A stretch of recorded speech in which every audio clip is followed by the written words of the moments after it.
This is the Ielts listening test. You will hear a number of different recordings, and you will have to answer questions on what you hear. There will be time for you to read the instructions and questions, and you will have a chance to check your work. All the recordings will be played once only. The test is in 4 parts. At the end of the test, you will be given 10 minutes to transfer your answers to the answer sheet. Now turn to part 1.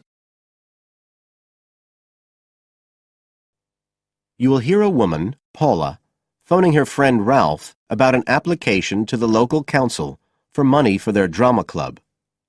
First, you have some time to look at questions 1 to 3 on page 66.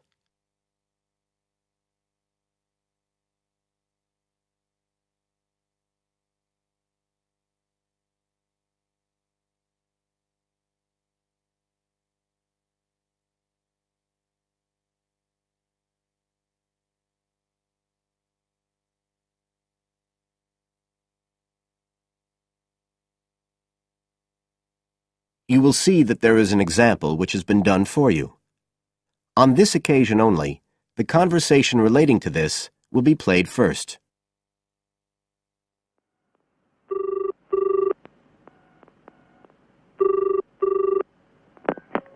Hello? Ralph, it's Paula. Hi. You know I told you we could apply to the local council for money for our drama club? I've got the application form here, but we need to get it back to them by the end of the week. I could send it on to you. You really ought to fill it in as president of the club, but I don't know if it'll get to you in time. Well, you're the secretary, so I expect it's okay if you fill it in. Yeah, but I'd really like to check it together. Right, that's fine. Like, the first part asks for the main contact person. Can I put you there? Sure. Right, so that's Ralph Pearson. The man's name is Ralph Pearson, so Ralph Pearson has been written in the space. Now we shall begin. You should answer the questions as you listen, because you will not hear the recording a second time. Listen carefully and answer questions 1 to 3.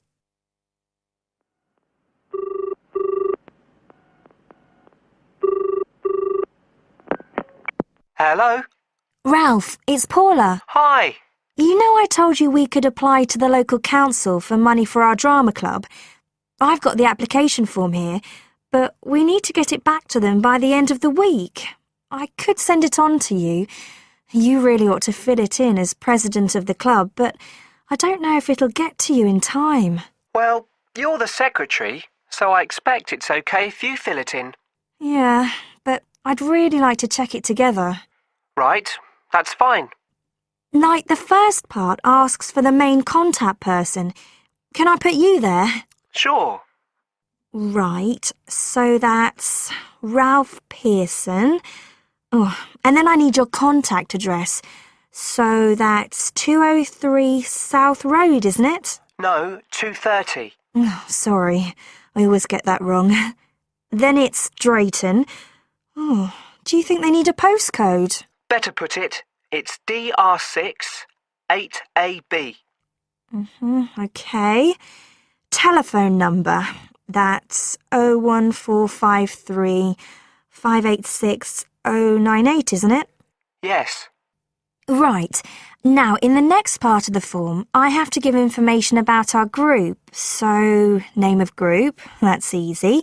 We're the Community Youth Theatre Group. But then I have to describe it. So, what sort of information do you think they want? Well, they need to know we're amateurs, not professional actors. And how many members we've got. What's that at present, 20? 18. And should we put in the age range? That's 13 to 22. No, I don't think we need to. But we'd better put a bit about what we actually do. Something like members take part in drama activities. Activities and workshops? OK. Right. That's all for that section, I think. You now have some time to look at questions 4 to 10 on page 66.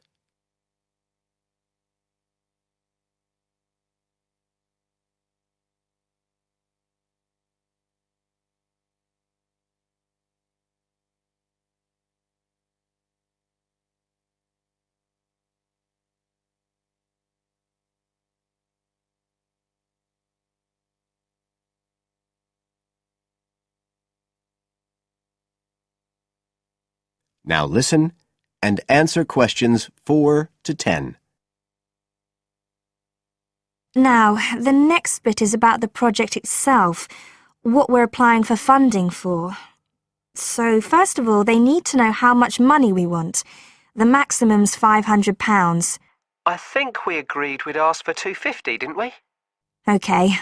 There's no point in asking for too much. We'll have less chance of getting it. Then we need to say what the project, the activity is. Right. So we could write something like, to produce a short play for young children. Should we say it's interactive? Yes, good idea. Right, I've got that. Then we have to say what we actually need the money for. Isn't that it? No, we have to give a breakdown of details, I think. Well, there's the scenery. But we're making that. We need to buy the materials, though. Oh, OK. Then there's the costumes. Right. That's going to be at least £50. OK. And what else? Oh, I just found out we have to have insurance. I don't think it'll cost much, but we need to get it organised. Yes, I'd forgotten about that. And we could be breaking the law if we don't have it. Good thing we've already got curtains in the hall. At least we don't have to worry about that. We'll need some money for publicity. Otherwise, no one will know what we're doing. And then a bit of money for unexpected things that come up. Just put sundries at the end of the list. OK, fine. Now, the next thing they want to know is if they give us the grant, how they'll be credited. What do they mean, credited? I think they mean how we'll let the public know that they funded us. They want people to know they've supported us. It looks good for them. Well, we could say we'd announce it at the end of the play. We could make a speech or something. They might prefer to see something in writing. We'll be giving the audience a programme, won't we? So we could put an acknowledgement in that? Yeah, that's a better idea. OK, and the last thing they want to know is if we've approached any other organisations for funding and what the outcome was. Well, only National Youth Services. And they said that at present funds were not available for arts projects. Right, I'll put that. And then I think that's it. I'll get that in the post straight away. I really hope we get the money. I think we've got a pretty good chance. Hope so anyway. Thanks for doing all this, Paula. That's OK. See you soon. Bye. Bye. That is the end of part 1. You now have half a minute to check your answers.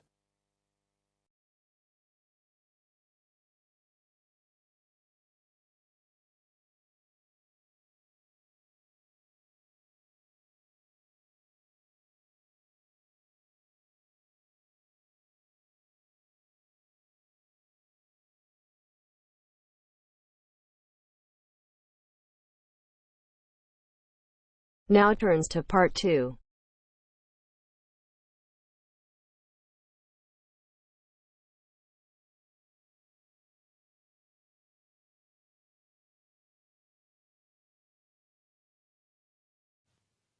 You will hear a talk by a counsellor on plans for the development of an old industrial site. First, you have some time to look at questions 11 to 13.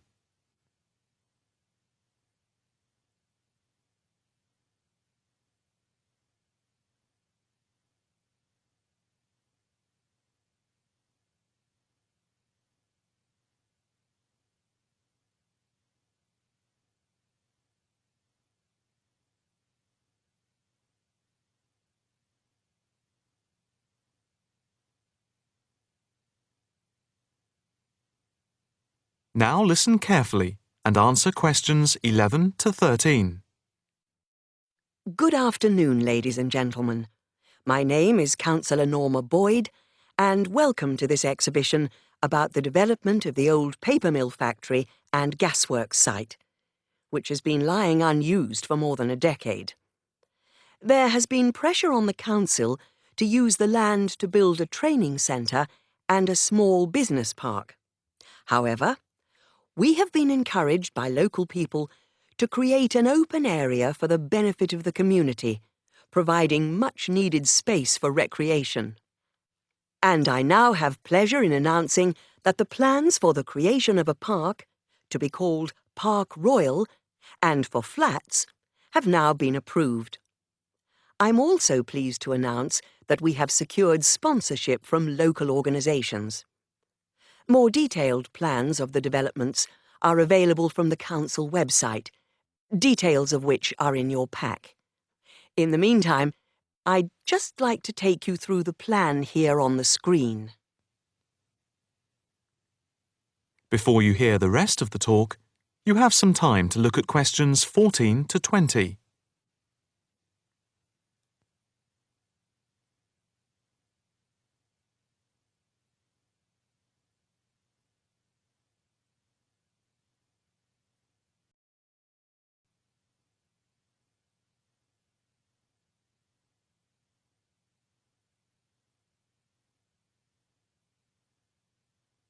Now listen carefully and answer questions 14 to 20. If we start here at the bottom, you can see Parkside Street, where the main entrance to the park is. On the left of the entrance, in the bottom left-hand corner of the plan, there will be a block of 40 studio flats. On the other side of the entrance, there will be some workshops for local businesses. There will also be another entrance here, on the top right, which leads into Pear Street. Here, in the centre of the park, we will have an ornamental lake with paths radiating north, south, east and west to the different areas of the park. In the top right-hand corner, just by the Pear Street entrance, there will be a large sports area with 2 football pitches and 4 tennis and volleyball courts. Just here, beside the pitches, on the same side of the path, will be an outdoor swimming pool. Now, in the top left-hand corner, a walled flower garden is planned with a rockery and a water feature with walkways, seats and lots of shady areas for the summer. Next to this, a sculpture garden is also planned. Now, let's see. Just here, below the walled garden, there will be a grassy amphitheatre with a permanent covered stage for open-air concerts. We hope that local schools and colleges will use this theatre to showcase student work. In the bottom left-hand corner of the plan, you can see that above the block of flats, there will be a play area for children, and directly to the right of this, just near the main entrance, there will be a wild area. More trees will be planted here, and in the middle will be built an educational centre for use by local schools to encourage children to take care of the wildlife and look after the trees and plants. And finally, in the bottom right-hand corner of the park will be a cafe, opening on to Pear Street. And now for questions. If anyone would like to ask anything, I and my colleagues are only too happy to oblige. Yes, the lady in the front row, if I could have your... That is the end of part 2. You now have half a minute to check your answers.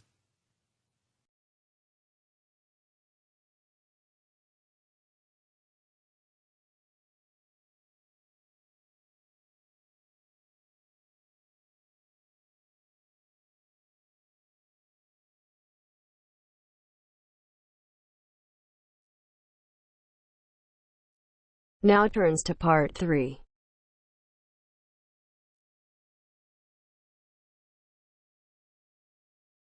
You'll hear a conversation between Astrid and Henry about the lecture they've just heard. First, you have some time to look at questions 21 to 30.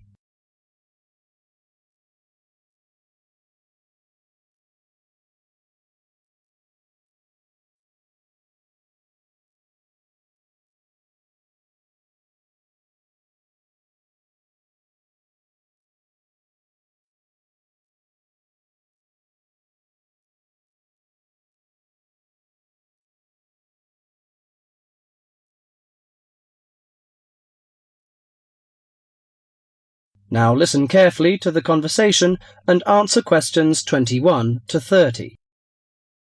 Henry, don't you think Dr. Adams' lecture was really very good? He could talk about the telephone directory and make it interesting. All his lectures are like that, Astrid. He's just one of those people. I wish we had him as our tutor. I bet you that he is very demanding, though.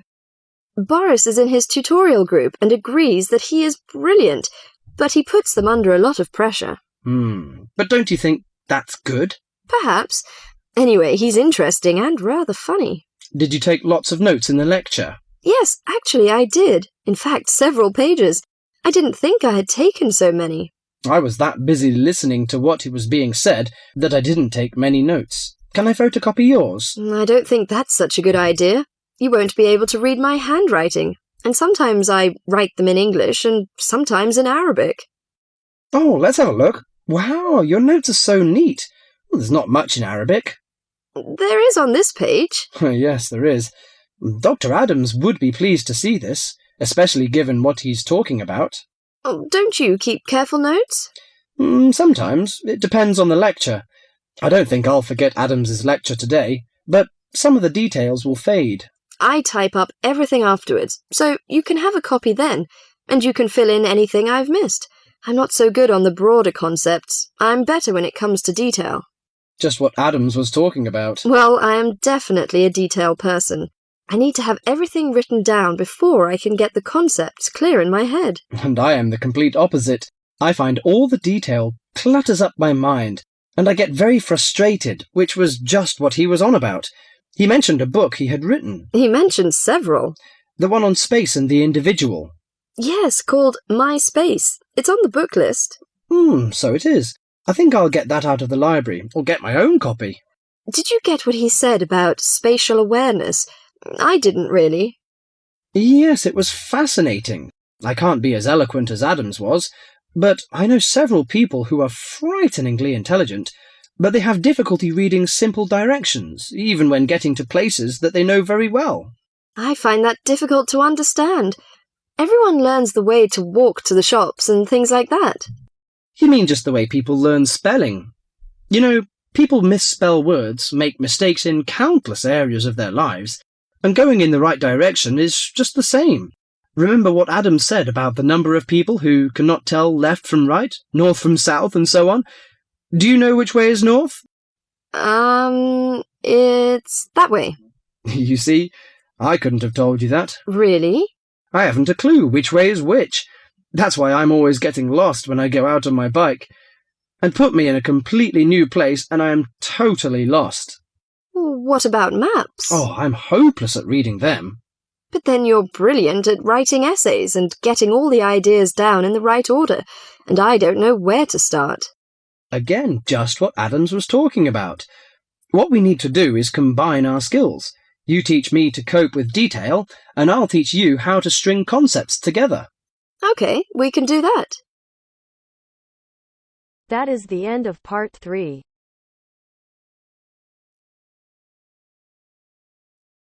You now have half a minute to check your answers.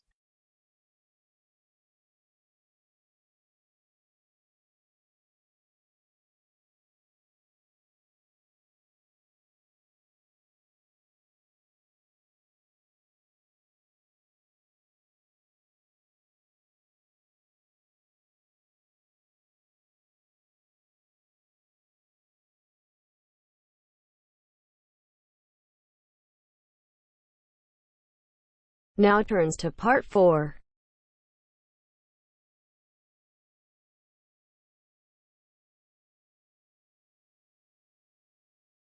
You are going to hear a lecture about the geographic information about Australia. You now have some time to read questions 31 to 40.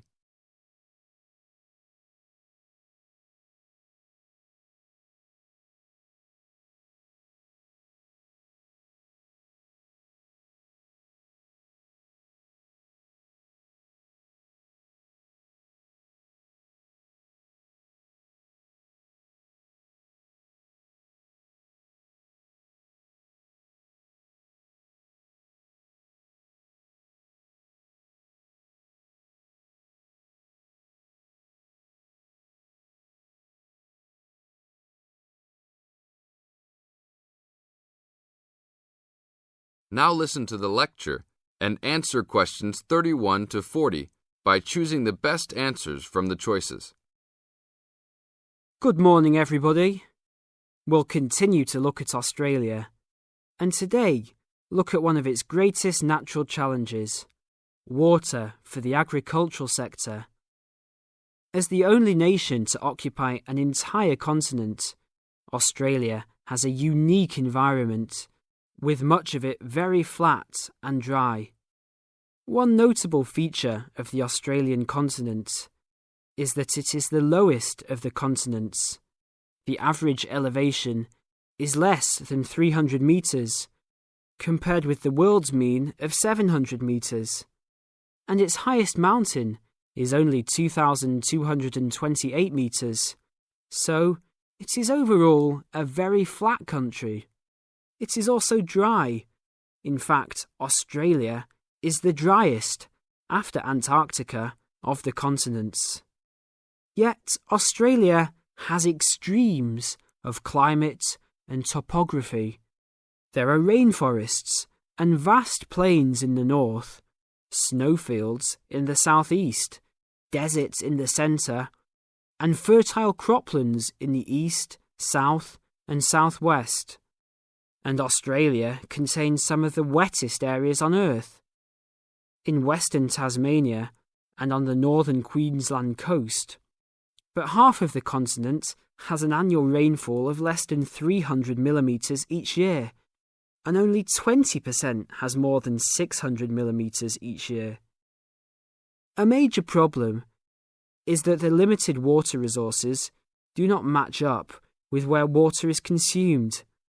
The major water resources are in northern Australia and Tasmania, whereas most of the agriculture and people are in southeastern mainland Australia.